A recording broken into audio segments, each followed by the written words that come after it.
কবরে যাওয়া লাগবে কি লাগবে না? যাওয়া লাগবে না, কার কার হাত তুলেন? একজনও নাই। সবাই কবরে যাবেন? যাওয়া লাগবে, কেউ বাঁচতে পারবে না। দাদা চলে গেল, বাবা চলে গেল, মামা চলে গেল, আমারও যাওয়া লাগবে। সেলিব্রিটি চাই, আরো সম্পদের পাহাড় চাই। ব্যস্ত, আমরা মহাব্যস্ত।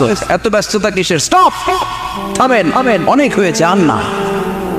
বসেন, একটু ভাবেন। দাদা চলে গেল, বাবা চলে গেল, মামা চলে গেল, আমাকেও চলে যেতে হবে।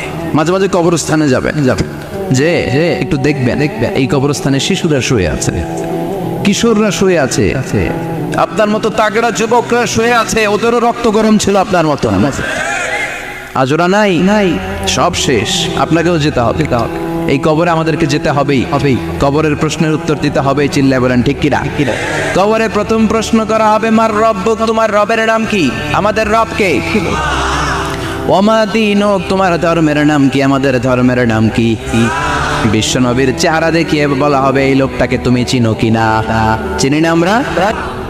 আমাদেরকে জিজ্ঞেস করা হবে, রব কে? বলবো আল্লাহ। ধর্ম কি? বলবো ইসলাম। এই লোকটারে চিনো নাকি? আমরা বলবো চিনি, আমাদের প্রাণের নবী মুহাম্মদ সাল্লাল্লাহু। তিনটা প্রশ্নের উত্তর করতে পারলে এডিশনাল আর একটা প্রশ্ন, ওমা ইলমু। এই তিনটা প্রশ্নের উত্তর জানলা কেমনে? নকল করছো নাকি? বাংলাদেশে নকল আছে না নাই? কোথায় নকল করে? হ্যাঁ, কিছু লিজেন্ড আছে দেখি, একেবারে জামার ভিতরে নকল, টুপির ভিতরে নকল, স্কেলের ভিতরে নকল, মৌজার ভিতরে নকল। আছে না নাই? কথা বলেন। ফেরেশতারা বলবে, তুমি তিনটা প্রশ্নের উত্তর করলে কি করে? আপনাকে বলতে হবে, আমি কোরআন থেকে শিখেছি, আমি হাদিস থেকে জেনেছি। চিল্লায় বলেন ঠিক কিনা?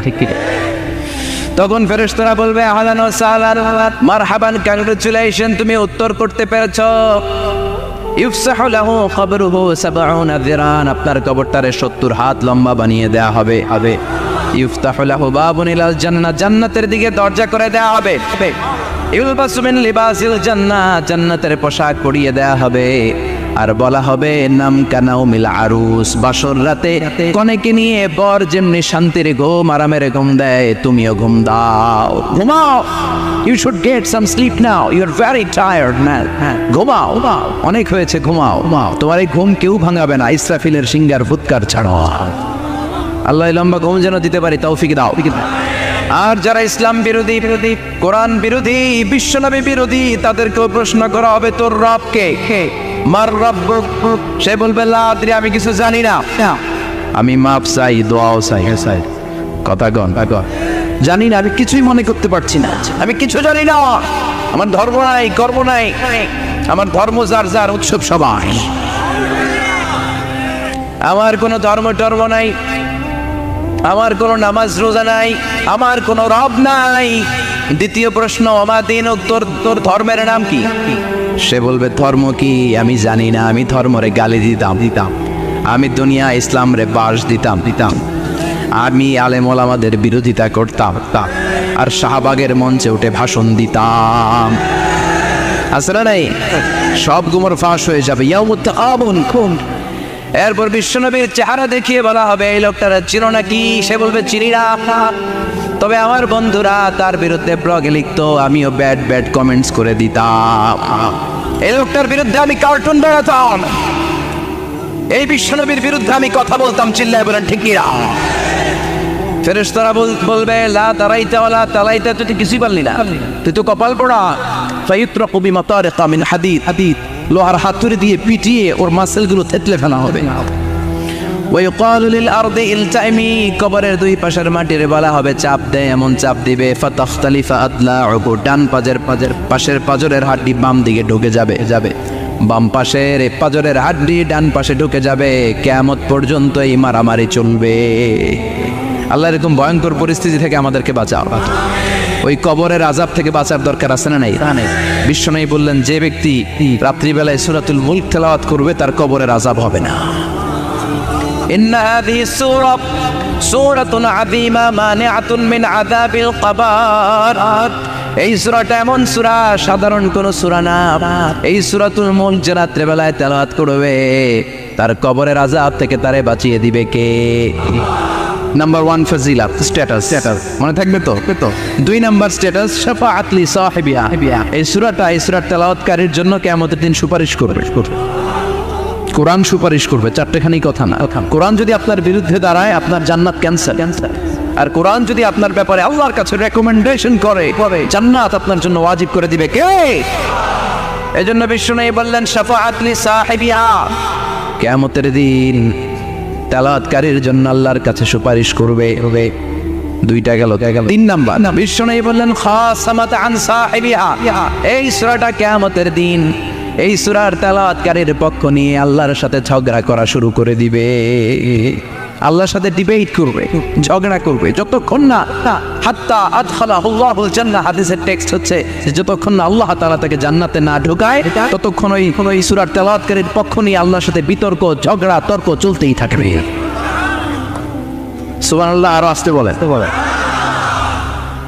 আবার বিষ্ণু বললেন মান ক্বারা বিহা ফি লাইলাতিন ফাকাদ আকসারা ওয়া আতওয়াবা, রাত্রিবেলা এই সূরাটা যে তেলাওয়াত করবে পুরো রাত্রিটারে বরকতময় করে দিবে কে? এজন্য বিশ্বনবী আবদার করে, আবেদন করে আমাদের কাছে বলে গিয়েছেন, আমি চাই আমার প্রতিটা উম্মতের হৃদয়ে এই সূরাটা গাথা থাক। আমি চাই আমার প্রতিটা উম্মতের সিনার ভিতরে এই সূরার 30টা আয়াত গ্রথিত করা থাক। সুবহানাল্লাহ। পড়েন মাত্র 30টা আয়াত মুখস্থ করতে রাজি আছেন? 1 মাসে কয়দিন? প্রতিদিন একটা করে আয়াত মুখস্থ করলে এই সূরা মুখস্থ করতে লাগবে কয়দিন? হ্যাঁ, হোমওয়ার্ক এটা আপনাদের বাড়ির কাজ।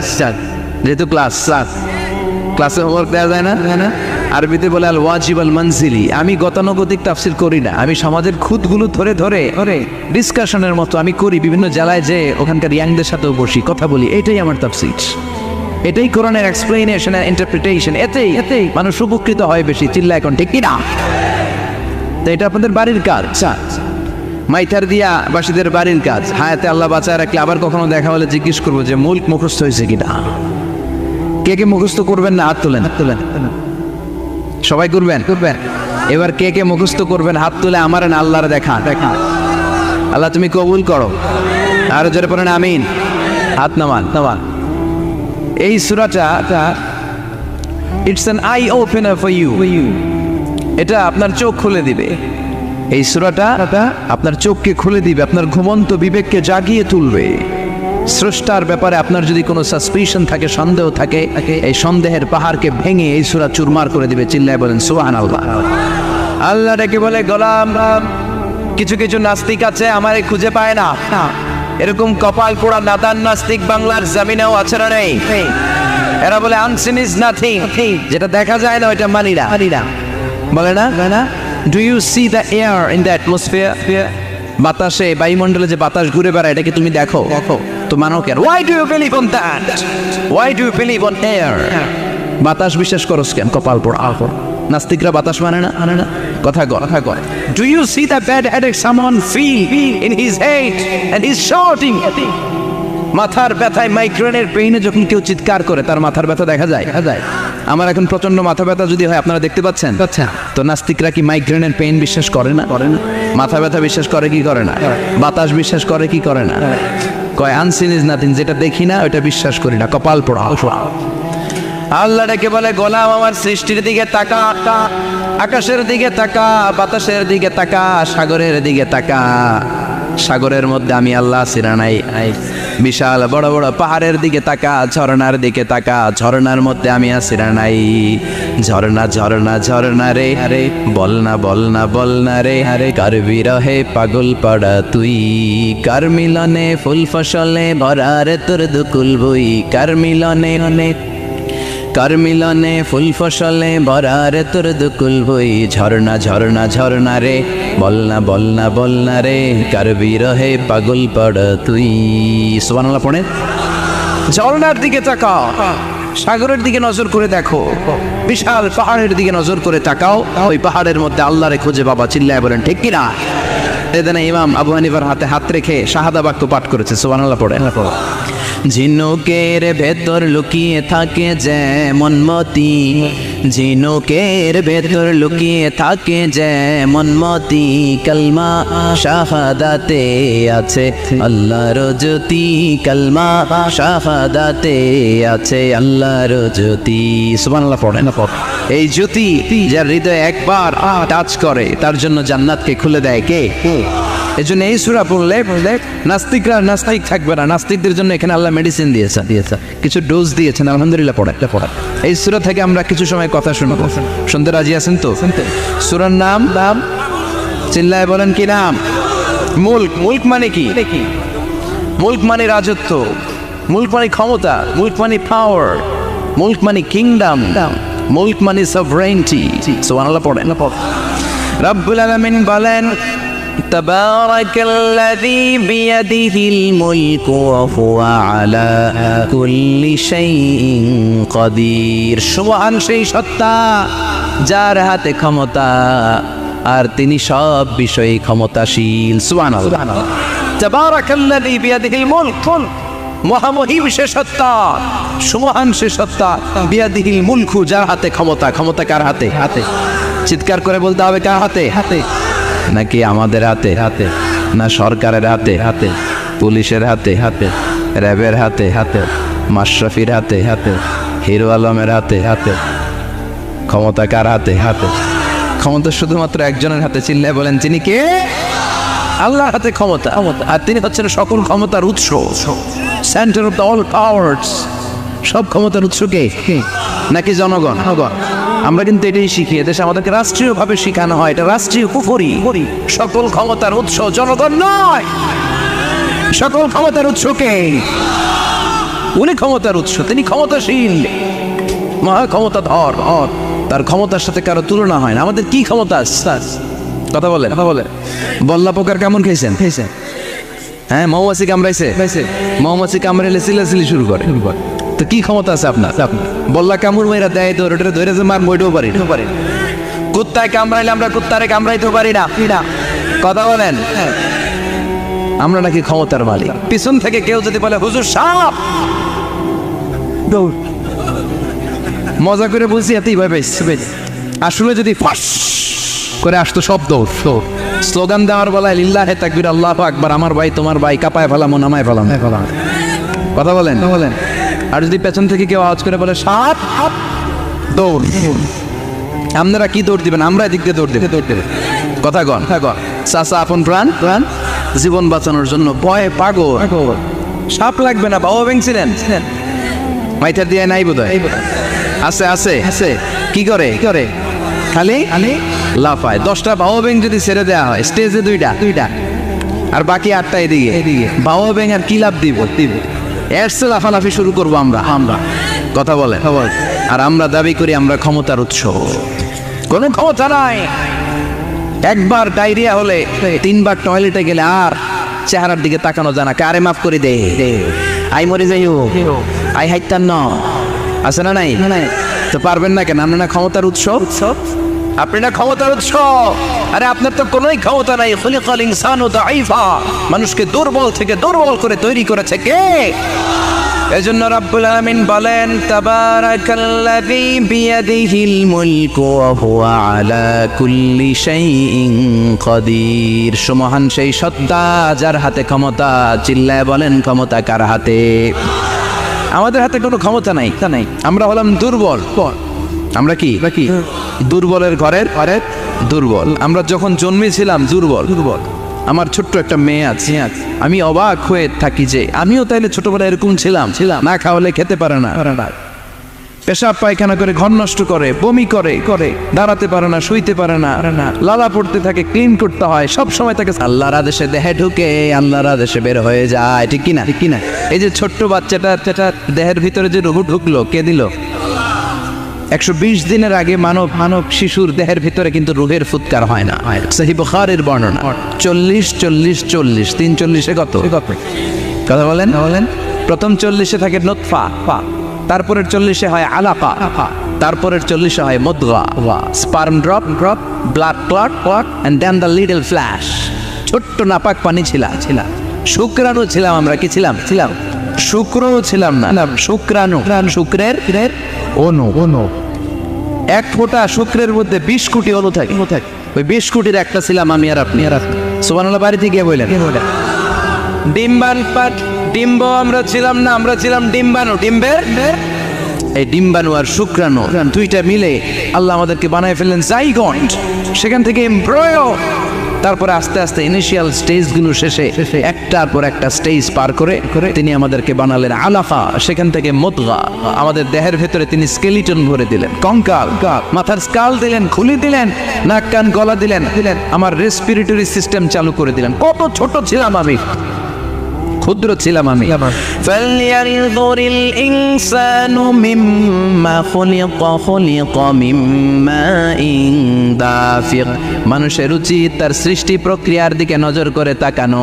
বাবার পিঠ থেকে সবেগে নির্গত হওয়া পানি দিয়ে মায়ের পেটে তোমারে ঢুকায় দিল কে? নাপাক পানি থেকে ছোট্ট ব্যাঙ্গাচির মতো ছিলাম, জোকের মতো মায়ের জরায়ুর দেয়ালে লেগেছিলাম। সেখান থেকে বড় করতে করতে আমার রেসপিরেটরি সিস্টেম, আমার এয়ারিং সিস্টেম, আমার সব সিস্টেমগুলো তিনি আমার দেহের ভিতরে সেট করে দিল। চিল্লায় কোন সুবহানাল্লাহ। 120 দিনের সার্টেন পিরিয়ড শেষে তিনি দেহের ভিতরে রুহের ফুৎকার দিলেন। দেয়া মাত্রই আমার রুহুতে ধপ ধপ ধপ ধপ ধপ ধপ শুরু হয়ে গেছে। ওই যে ধপ ধপ শুরু হয়েছে, আজও থামে নাই। এই ধপ ধপ থামলে বাঁচবেন, দম ফুরাইলে আমরা ঠুস হয়ে যাবো, ঠিক কিনা? আরে মানুষ রঙিন ফানুষ, দম ফুরাইলে তবু তো ভাই কারোরই নাই একটুখানি। আরে মানুষ রঙিন ফানুষ, রঙিন ফানুষ, আইরে মানুষ। সুবহানাল্লাহ বলেন। সে আল্লাহ বললেন, গোলাম, জীবন আর মরণের মাঝখানে আমি তৈরি করেছি রুহু।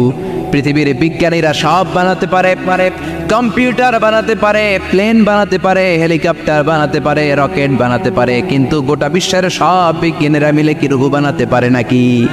কথা বলেন। গত বছর সোফিয়া নামে একটা রোবট আসছিল না? কথা গন। ওটা মাথা উঁচু করে নিচু করে কথা বলতে চায়, মানুষের মতো হতে চায়। আসলে কি মানুষ? ওটার মধ্যে কি রুহু আছে? রুহু বানাইতে পারবে কেউ? এই রুহু নিয়ে যে কত গবেষণা, মুমূর্ষ রোগীদের উপর গবেষণা চালিয়েছে অনেক। বুলেট প্রুফ গ্লাসের ভিতরে মুমূর্ষ রোগীকে রেখে তারা চেক করতে চেয়েছে আমেরিকান বিজ্ঞানীরা যে রুহু কোন দিক দিয়ে বেরোয়। তারা ওজন করে দেখে, মানুষ মরে গেলে কোনো লাশের ওজন বেড়ে যায়, কোনো লাশের ওজন কমে যায়। যেটাতে কমে গেছে 2-1 কেজি কমে যায়, তার অবাক। কি আগে ছিল 80 কেজি, এখন হচ্ছে 78 কেজি, তার মানে 2 কেজি না, এটাই রুহু। এটাই কি? এটা হচ্ছে গবেষণার ধাপ। অনেকগুলো মডিউল তারা আনে, অনেক মুমূর্ষ রোগীকে গ্লাস ফিটিং করা, ইন্টেন্সিভ কেয়ারে রেখে তারা অবজার্ভ করায়, আর অক্সিজেন মাস্ক খুলে দিয়ে তারা দেখে যে লোকটা ছটফট করে কিভাবে মরে। মরার আগে ওজন মাপ ছিল 80 কেজি, মরে গেছে পরে আবার ওজন দিয়ে দেখে 78 কেজি। কমছে কয় কেজি? বিজ্ঞানে কে পাইছে? সবাই কয় কি পাইছে? কয় রুহু। কই পাইলেন? আগে 80, এখন 78, 2 কেজি। রুহুর ওজন কয় কেজি? তো বিজ্ঞানীদের সিস্টেম হচ্ছে যে কোনো একটা বিষয়ের উপর গবেষণা চালালে তার পূর্ণাঙ্গ ডিসিশনে পৌঁছতে পারে না। They couldn't jump to the final conclusion just on one module, based on one module. They cannot do it. তাদের অনেকগুলো মডিউল আনতে হয়। তারা আবার নমুনা আনলো আরেকটা। মুমূর্ষ রোগী, অক্সিজেন চেম্বার লাগানো, মাস্ক লাগানো, এটা খুলে ফেললে মরে যাবে।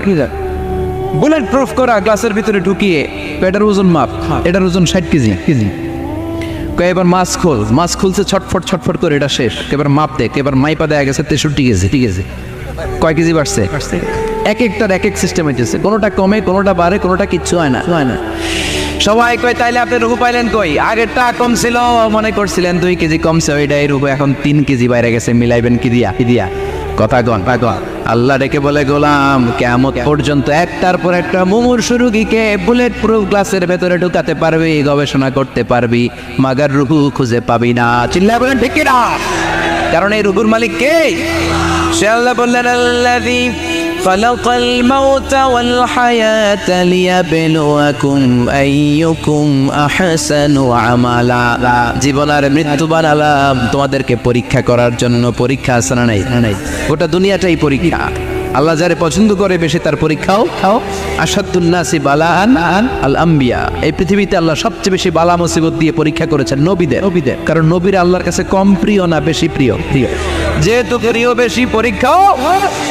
এজন্য মুমিনের উপর যদি পরীক্ষা আসে, মুমিনের উপর যদি অত্যাচার আসে, মুমিনের উপর যদি ধৈর্যের পরীক্ষা আসে, জেল জরিমানা আসে, মুমিন ওইটারে ভয় পায় না। মুমিন ভয় পায় একজনকে, চিল্লায় বলেন তিনি কে? কারণ আল্লাহর ঘোষণা ওয়ালা তাহিনু ওয়ালা তাহজানু, ঘোষণাটা কার?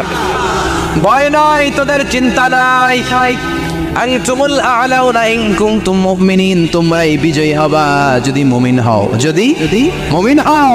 এজন্য ধৈর্যের পরীক্ষা দিতে হবে, আল্লাহর উপর তাওয়াক্কুল করতে হবে, অত্যাচার জুলুম আল্লাহর নামে সহ্য করে যেতে হবে। চিল্লায় বলেন ঠিক কি না? কারণ মুসলিমের সাথে আল্লাহ থাকে। মুসলিমের বদদুয়াকে বিশ্বনবী ভয় করতে বলেছেন, কারণ মুসলিমের বদদুয়ার মাঝে আর আল্লাহর মাঝে পর্দা থাকে। যারা দুনিয়ার বুকে জুলুম করে তাদেরকে ক্ষমতার মসনদ থেকে নামিয়ে দেয় কে? আর যারা মুসলিম হয়, যাদের রক্ত দিয়ে জমিন ভেজে, তাদেরকে জমিনের ক্ষমতা দিয়ে দেয় কে? আর যারা রক্ত ঝরায়, ইতিহাস বলে তারা শেষ পর্যন্ত প্রাণ আর জান নিয়ে পালাবার জায়গাটা পায় না। চিল্লায় বলেন ঠিক কি না? এজন্য মুমিন খুব ভালো করে জানে, রাত্রি যত গভীর হয়, সুবহে সাদিকের সময় কাছে আসতে থাকে। গর্ভবতী নারীর পেটের জ্বালা যন্ত্রণা, ব্যথার পেইন যত বাড়ে, নতুন মেহমান আগমনের সময় কাছে আসতে থাকে।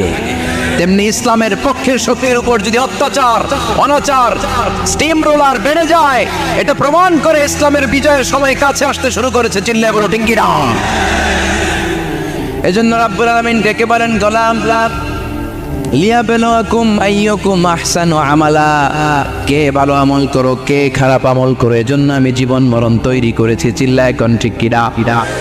এরপর আল্লাহ বললেন, ওয়ালাকাদ যায়্যানাস সামাআদ দুনিয়া বিমাসাবিহা ওয়া জাআলনাহা রুজুমান লিশ-শায়াতিন। সুবহানাল্লাহ বলেন। ওয়ালাকাদ যায়্যানাস সামাআদ দুনিয়া। মাইকম্যান কোথায়? সাউন্ডটা বাড়াও। এত দুর্বল কেন তোমার সাউন্ড? মনে হচ্ছে আমি মাইক ছাড়া কথা বলছি। সাউন্ডটাকে স্ট্রং করো। ওয়ালাকাদ যায়্যানাস সামাআদ দুনিয়া, I have beautified the closer sky with candles, with light and stars. আল্লাহ বললেন, আমি দুনিয়ার আকাশকে তারা দিয়ে সুশোভিত করেছি। আকাশে তারা আছে না নাই? এগুলো এমনি এমনি হয়েছে না? তৈরি করছে কে? বিশ্বাস হয়? কোনো সন্দেহ আছে? এখন তো লাইটিং ফাইটিং এর যুগে তারার যে কি সৌন্দর্য আমরা বুঝি না। আমরা যখন ছোটবেলা গ্রামে যেতাম, রাতের বেলা তারার মেলা, কি সুন্দর, একটার চেয়ে একটা সুন্দর। শুকতারা, ধ্রুব তারা, সপ্তর্ষিমণ্ডল, 7টা তারার একটা চেইন আছে, চিনেন এগুলো? কি সুন্দর তারা! এগুলো তৈরি করে রেখেছে কে? প্রথম আকাশের মহাশূন্যকে আল্লাহ এই তারকা দিয়ে বিউটিফাই করেছেন। ইটস এ ক্যান্ডেল, আল্লাহ সাজিয়ে রেখেছেন। আমরা খালি চোখে যেটা দেখি এটা কিন্তু আকাশ না, এটা প্রথম আকাশ নয়। প্রথম আকাশ যে কত দূরে আমেরিকান নাসার বিজ্ঞানীরাও জানে না। খালি চোখে আমরা যা দেখি এটা প্রথম আকাশের মহাশূন্য। এর অনেক অনেক অনেক উপরে প্রথম আকাশ, এরপরে দ্বিতীয় আকাশের মহাশূন্যের স্তর শুরু, এরপরে দ্বিতীয় আকাশ, তারপরে তৃতীয় আকাশের মহাশূন্যের স্তর শুরু, তারপরে তৃতীয় আকাশ। একটার চেয়ে আরেকটা বড়। প্রথম আকাশের চেয়ে দ্বিতীয় আকাশ কত বড় বলি? আপনার হাতের আংটিটা যদি সাহারা মরুভূমিতে আপনি ছুঁড়ে ফেলে দেন, পুরো মরুভূমির তুলনায় আংটি যত ছোট, আল্লাহর দ্বিতীয় আসমানের তুলনায় আল্লাহর প্রথম আসমানটা ঠিক তত ছোট। একটার চেয়ে একটা বড়, একটার চেয়ে একটা বড়। সূর্য দেখে আমরা অবাক হয়ে যাই। 9,30,00,000 মাইল দূরে, এই পৃথিবীর চেয়ে 13 লক্ষ গুণ বড়। এটার সানশাইন, আলো আসতে পৃথিবীতে 8 মিনিট 18 সেকেন্ড লেগে যায়। আমরা মনে করছি সূর্যই বড়। আমরা বসে আছি মাইথার দিয়াতে, তাই না? এই জায়গাটার নাম কি? মাইথার দিয়া। কিন্তু খালি এতটুকু প্যান্ডেলের সমান। কত বড় মাইথার দিয়া! এই পুরো মাইথার দিয়ে কোন থানায় পড়ছে? দাউদকান্দি হচ্ছে কুমিল্লার 16টা থানার একটা, ঠিক কিনা? 16 থানা মিলে কুমিল্লার একটা জেলা। এরকম কয়টা জেলা আছে? 64 জেলা। এই 64 জেলা মিলে আমাদের সুজলা সুফলা, শস্য শ্যামলা, ডিজিটাল বাংলাদেশ। কথা গণ। আর বাংলাদেশ হচ্ছে পৃথিবীর সবচেয়ে বড় দেশ। হ্যাঁ, 64 জেলা, এরপরে ছোট। যাদের অ্যাটলাস ম্যাপ নিয়ে যাদের ধারণা আছে তারা দেখবেন বাংলাদেশ এই শব্দটা লেখার জায়গাও আমরা পাই না। মানচিত্রে বাংলাদেশ শব্দটা লেখার জায়গা পায় না। ডিআরএ উঠে যায় ইন্ডিয়ার উপর, আর ডিএসএ উঠে যায় আবার ইন্ডিয়ার উপর। মাঝখানের দুইটা অক্ষর বাংলাদেশের উপরে পড়ে, চিল্লায় বলেন ঠিক কিনা? এটা কত ছোট দেশ, পাশের ইন্ডিয়া 20-25 গুণ বড়। ইউরোপ আমেরিকার অনেক দেশ আছে, আমেরিকায় বাংলাদেশের চেয়ে শতগুণ বড়, কানাডা কয়েকশো গুণ বড়, রাশিয়া কয়েকশো গুণ বড়। এরকম প্রায় 200 দেশ নিয়ে পৃথিবীর স্থলভাগ আর 70% হচ্ছে শুধু পানি। এই সব মিলে আমাদের এই পৃথিবী। আর এত বড় পৃথিবীর চেয়েও নাকি সূর্য 13 লক্ষ গুণ বড়।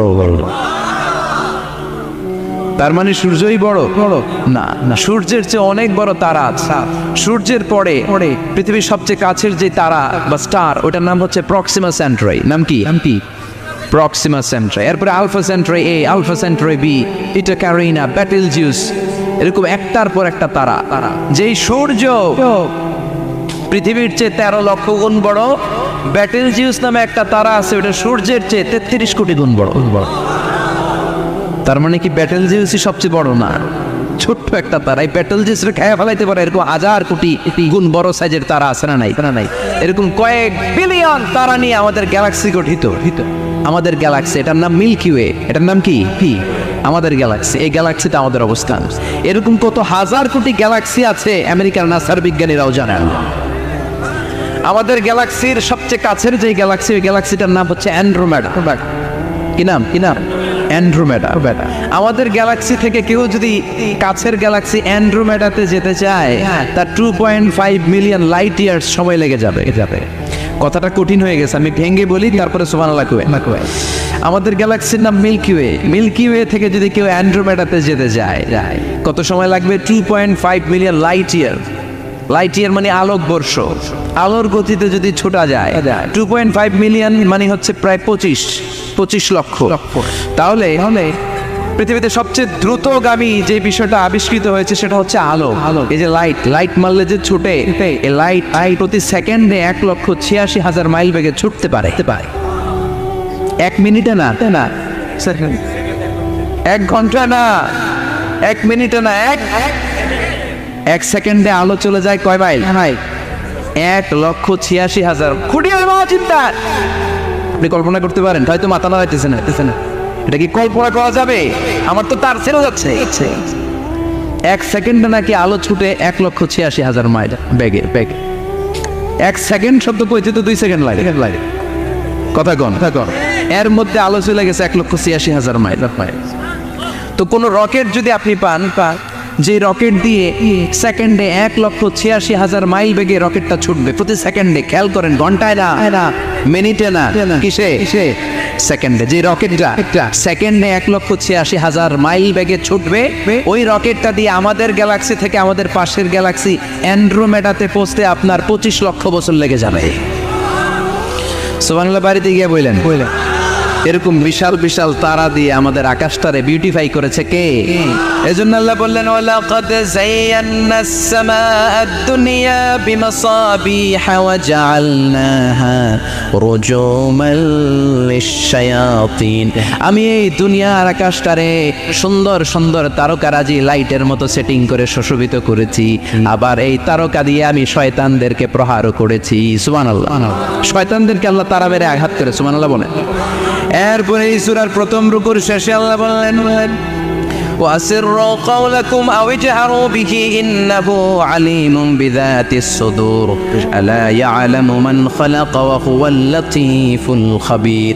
আল্লাহ বললেন, وَأَسِرُّوا قَوْلَكُمْ, তোমরা যদি গোপনে কথা বলো, আও ইজহারু বিহি, কিংবা স্পষ্ট করে বলো, সব শোনে কে?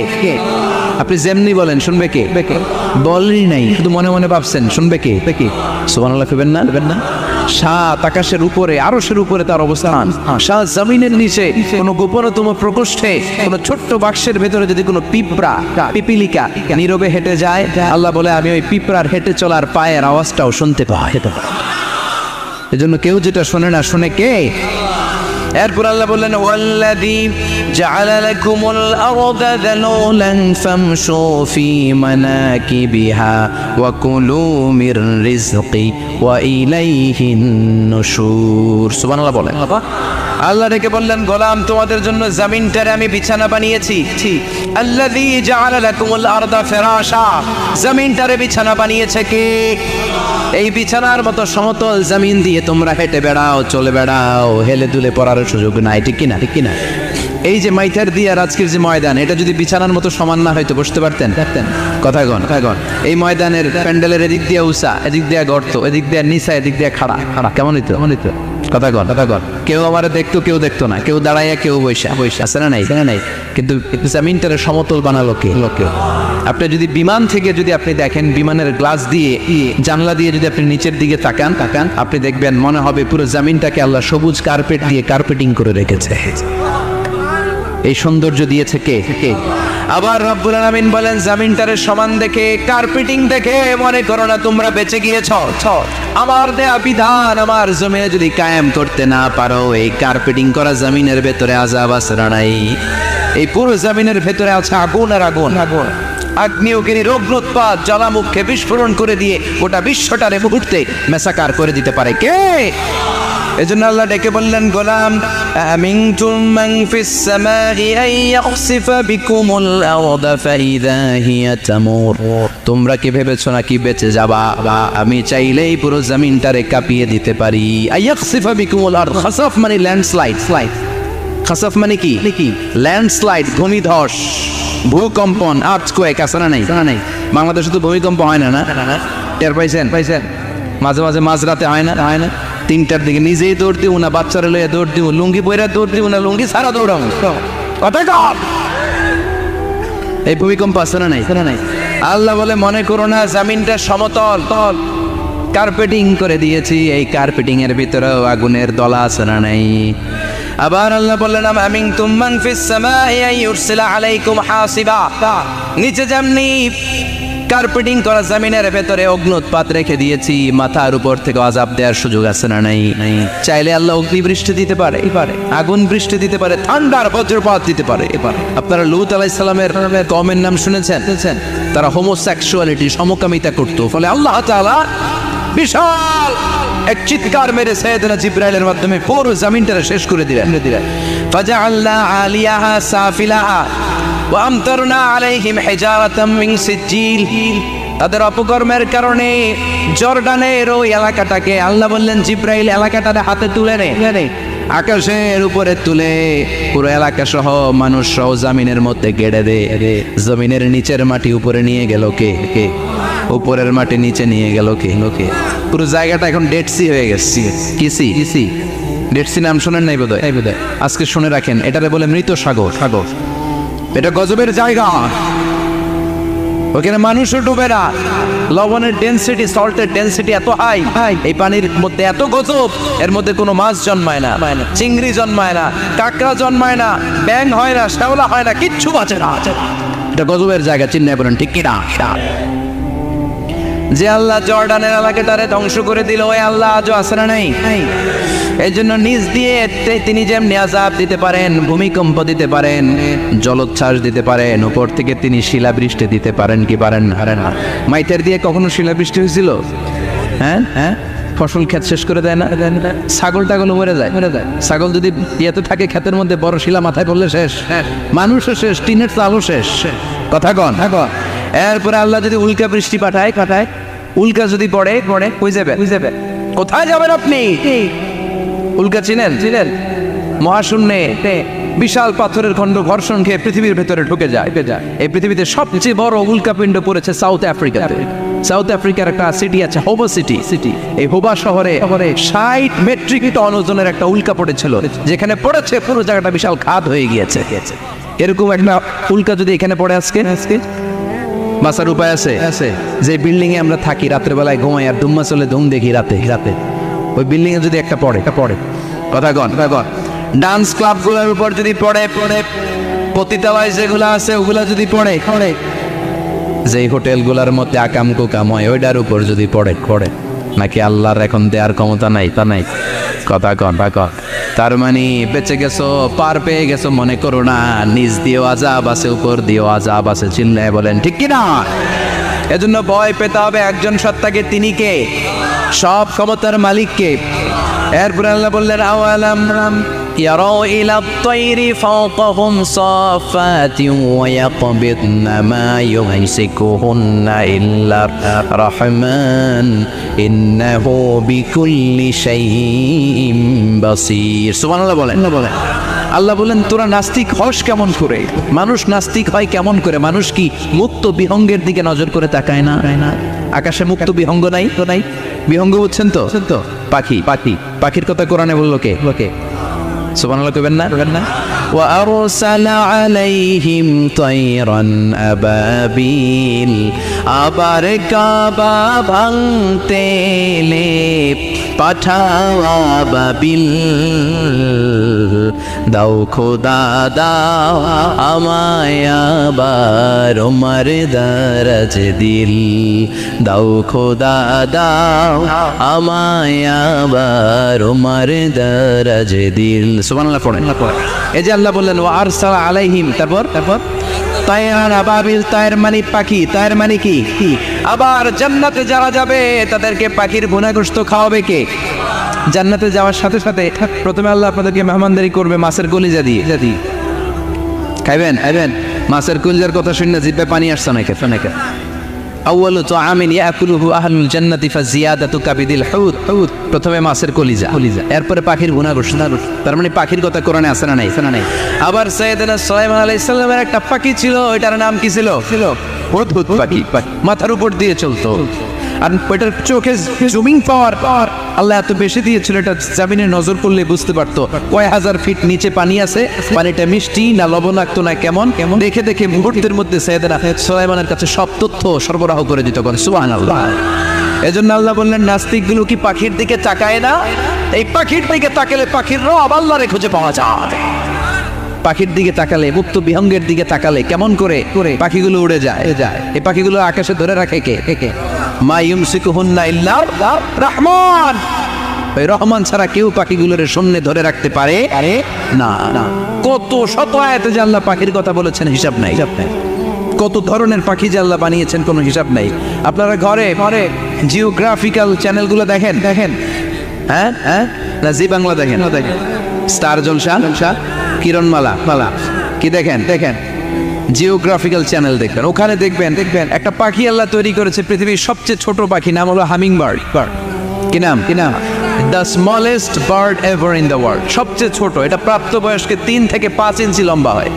এটার পূর্ণ যৌবন এটা লম্বা কদ্দুর 3 থেকে 5 ইঞ্চি এটা প্রতি সেকেন্ডে ডানা ঝাপটাতে পারে 80 বার কয়বার আমাদের ডানা আছে না দুইটা আপনি আপনার ডানা 1 সেকেন্ডে কয়বার ঝাপটাতে পারবেন হ্যাঁ আমি ঝাপটাইলাম কয়টা হয়েছে 1 সেকেন্ডে হ্যাঁ 3টা 4টা ঝাপটা দিতেই আমার সেকেন্ড শেষ কিন্তু এই পাখিটা প্রতি সেকেন্ডে তার 2 পাখা ঝাপটায় কয়বার পৃথিবীর সব পাখি সামনে ওড়ে তো এই পাখি সামনে যেমনি ওড়ে এট দ্য সেম টাইম এই পাখি পিছনের দিকে উঠতে পারে সুবহানাল্লাহ বাড়িতে যাই বললেন ইউরোপের আল্পস পর্বতমালায় গুগল করবেন যে আজকে গুগলে লিখবেন যে আলপিন সুইফট একটা পাখি আছে কি আছে এই পাখিটা একবার যখন শূন্যে উড়াল দেয় উড়ন্ত অবস্থায় এটা আকাশে 6 মাস থাকতে পারে আকাশের মেঘের আপ থেকে পানি খায় শূন্যে ভেসে বেড়ানো পোকামাকড় ধরে খেয়ে বেঁচে থাকে 6 মাস পরে একবার জমিনে ল্যান্ড করে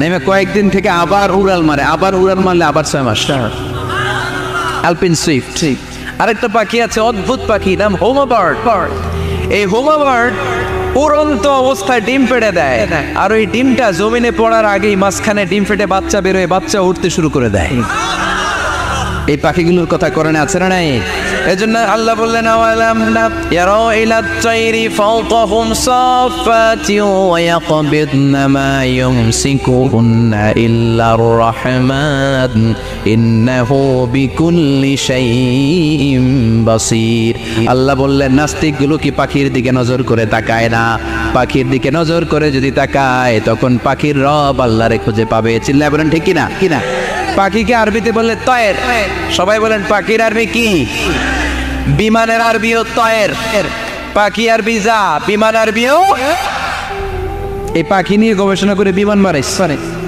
সুবহানাল্লাহ কইবেন না আমরা বানাই নাই আমরা তো খোঁজাখুঁজিতে ব্যস্ত আমরা আছি ফতুয়া নিয়ে ব্যস্ত তুই 20 কারণে গাবে তোর চাচা 90 কারণে কাফের।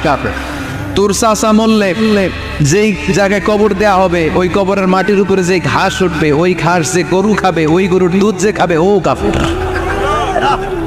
আছে না নাই? নাই। খালি কাফের ফতোয়া দেয় ব্যস্ত। আমরা ফতোয়া নিয়ে রইলাম আর ওরা সব আবিষ্কার করে ফেললো।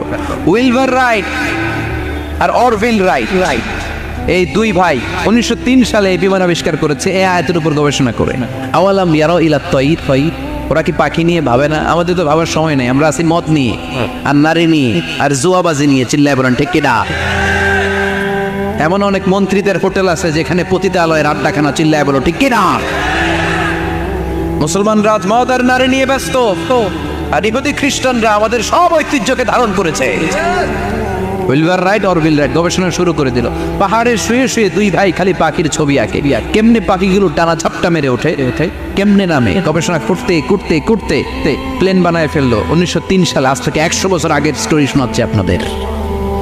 তখনকার বিমান এখনকার বিমানের মতো ছিল না। আপনি দেখবেন যে শুরুতে বিমান কেমন ছিল। শুরুতে ভাঙ্গাচুরা দুটা পাখা নিয়ে একটু উড়ে আবার থপাস করে পড়ে, কিন্তু আশা হারায় নাই, আবার উড়ে থপাস করে পড়ে। আমেরিকাতে সুবিধা করতে পারে না। ফ্রান্সের এক কিং তাদেরকে ডোনেট করেছে বিপুল অঙ্কের টাকা দিয়ে। তারা প্রথম ফ্রান্সের একটা শহর থেকে আরেকটা শহরে পৃথিবীর প্রথম প্যাসেঞ্জার প্লেন নিরাপদে ল্যান্ড করেছে। মানুষের উড়ার স্বপ্ন সফল হতে শুরু করলো। এখন বিভিন্ন ধরনের বিমান একটার পর একটা শুরু হয়েছে। এই পৃথিবীর সবচাইতে দ্রুতগামী যে বিমানটা আগে ছিল নাম ছিল কনকর্ড, যাত্রীবাহী বিমান। এটার পরে এখন একটা বাইরে হচ্ছে বোম সুপারসনিক। কি নাম? Bomb supersonic. এত স্পিডে চলে, এই মাত্র দেখলেন এদিকে এয়ারপোর্ট দেখবেন নাই, ওই দিকে সুবহানাল্লাহ পড়ে। কি বিশাল বিশাল ডবল ডেকার গুলো নিয়ে শূন্যে উড়াল দেয়। এয়ার বোয়িং A380 বর্তমান পৃথিবীতে সবচেয়ে বড় প্যাসেঞ্জার বিমান। কার্গো বিমান তো এগুলোর 7-8 ডবল বড় হয়। I'm talking about the passenger flight A380 525 জন যাত্রী নিয়ে এটা শূন্যে উড়াল দেয়। 525 জন যাত্রী, কেবিন ক্রু, পাইলট, বিমানের ওজন, খাবার দাবারের ওজন, ফুয়েলের ওজন, 525 জনের লাগেজ ট্যাগেজের ওজন, এই সব নিয়ে শূন্যে উড়াল দেয়। সুবহানাল্লাহ কইবেন না? এই বিমান আবিষ্কারের আগ পর্যন্ত গোটা বিশ্বব্যাপী সব দেশে দেশে ছিল সেনাবাহিনী আর নৌবাহিনী। বিমান আবিষ্কার হওয়ার সাথে সাথেই শুরু হয়ে গেল বিমান বাহিনী, এয়ারফোর্স, মিলিটারি। এখন বোম সুপারসনিক বানায়, এখন ড্রোন হামলা করে, এখন মিসাইল হামলা করে, এখন স্যাটেলাইট পাঠায়। আমরাও পাঠাইছি। কি নাম? Bangabandhu satellite. We launching the Bangabandhu satellite channel last year. আমরা বঙ্গবন্ধু স্যাটেলাইটও পাঠাইছি উপরে। সব কিছু পাখির উপর গবেষণা করে হয়েছে। চিৎকার করে বলেন ঠিক কিনা? এজন্য আল্লাহ ডেকে বললেন, গোলাম ওরা কি পাখির দিকে তাকায় না? পাখির দিকে যদি নজর করে একটিবার তাকাতো, নাস্তিক আর নাস্তিক থাকতে পারতো না। এজন্য নাস্তিকদের জন্য এই সূরার ভেতরে ডোজ আছে, আই ওপেনার আছে। সর্বশেষ আল্লাহ একটা প্রশ্ন দিয়ে এই সূরাটা শেষ করলেন। প্রশ্নটা শুনবেন সবাই। আল্লাহ বললেন, কুল আরাআইতুম ইন আসবাহা মাউকুম গাওরান ফামান ইয়াতিকুম বিমাইম মাইন। বলো দেখি সবে শুকাইয়া যদি যায় এই পৃথিবীর পানি, তাহলে হেথায় তটনির ধারা কে দিবে সবারে আনি? কে দিবে? একদিন সকালবেলা ঘুম থেকে উঠছেন, টয়লেটে যাবেন, মুখ ধুবেন, স্কুলে যাবেন, অফিসে যাবেন, কাজে যাবেন, যায় দেখেন টিউবওয়েল চাপতেছেন, পানি নেই। ট্যাপ ছাড়লেন, পানি নাই। চোখের মধ্যে ময়লা, নাকে ময়লা। টয়লেটে যাবেন, পানি নাই। পুকুরে নেই, দেখেন পানি নাই। বিশাল বিশাল মেশিন বসিয়ে মাটির নিচ থেকে ভূগর্ভস্থ পানি ওঠানোর চেষ্টা করলেন, একটা পানি নাই। এক ফোঁটা পানি গোটা বিশ্বে কোথাও নাই। কে দিব পানি আপনারে? পানি সম্পদ মন্ত্রী দিব, ডোনাল্ড ট্রাম্প দিব, শেখ হাসিনা দিবে, কেউ দিতে পারবে? এক ফোঁটা পানি বানানোর ক্ষমতা আমাদের নয়। ঠিক কিনা? পানির বৈজ্ঞানিক নাম হচ্ছে H2O। কি নাম? এই দেশে H2 নিয়ে কত কথা আছে না নাই? হাইড্রোজেনের 2টা মলিকিউল, অক্সিজেনের একটা মলিকিউল। এই 2টা গ্যাস, হাইড্রোজেন আর অক্সিজেন, 2 গ্যাস একসাথে মিলাইলে কি হয়? কথা বলেন। মিঠা নদীর পানি। সুবহানাল্লাহ পড়েন। আল্লাহ বললেন, ঘুম থেকে উঠে যদি দেখো পৃথিবীর সব পানিগুলো একেবারে পৃথিবীর নিচে চলে গেছে, কোনো মাধ্যম দিয়ে এক ফোঁটা পানির জোগাড় আর বন্দোবস্ত করা যায় না, কে তোদেরকে পানি এনে দিবে? কথা কন কর। আল্লাহ ছাড়া এক ফোঁটা পানি এনে দেওয়ার মতো ক্ষমতা কারো আছে নাকি? নাকি আবার পানি থেকে পৃথিবীর সব কিছু রে বানালো কে? ওয়াজআলনা মিনাল মাই কুল্লা শাইইন হাই আফালা ইউমিনুন। আল্লাহ বললেন পানি থেকে গোটা বিশ্বের সব আমি বানালাম। সব জীবিত জিনিস তৈরি হয়েছে পানি থেকে। এটা কোরআনের কথা। কার কথা? কথা। আর ১৫০০ বছর পর বিজ্ঞানীরা এখন বলছে পানি থেকেই সব প্রাণ এসেছে। সুবহানাল্লাহ পড়েন। বিজ্ঞানীদের রিসার্চে এসেছে পৃথিবীর সর্বপ্রথম যে প্রাণীটার উৎপত্তি, এটার নাম নাকি অ্যামিবা। কি নাম?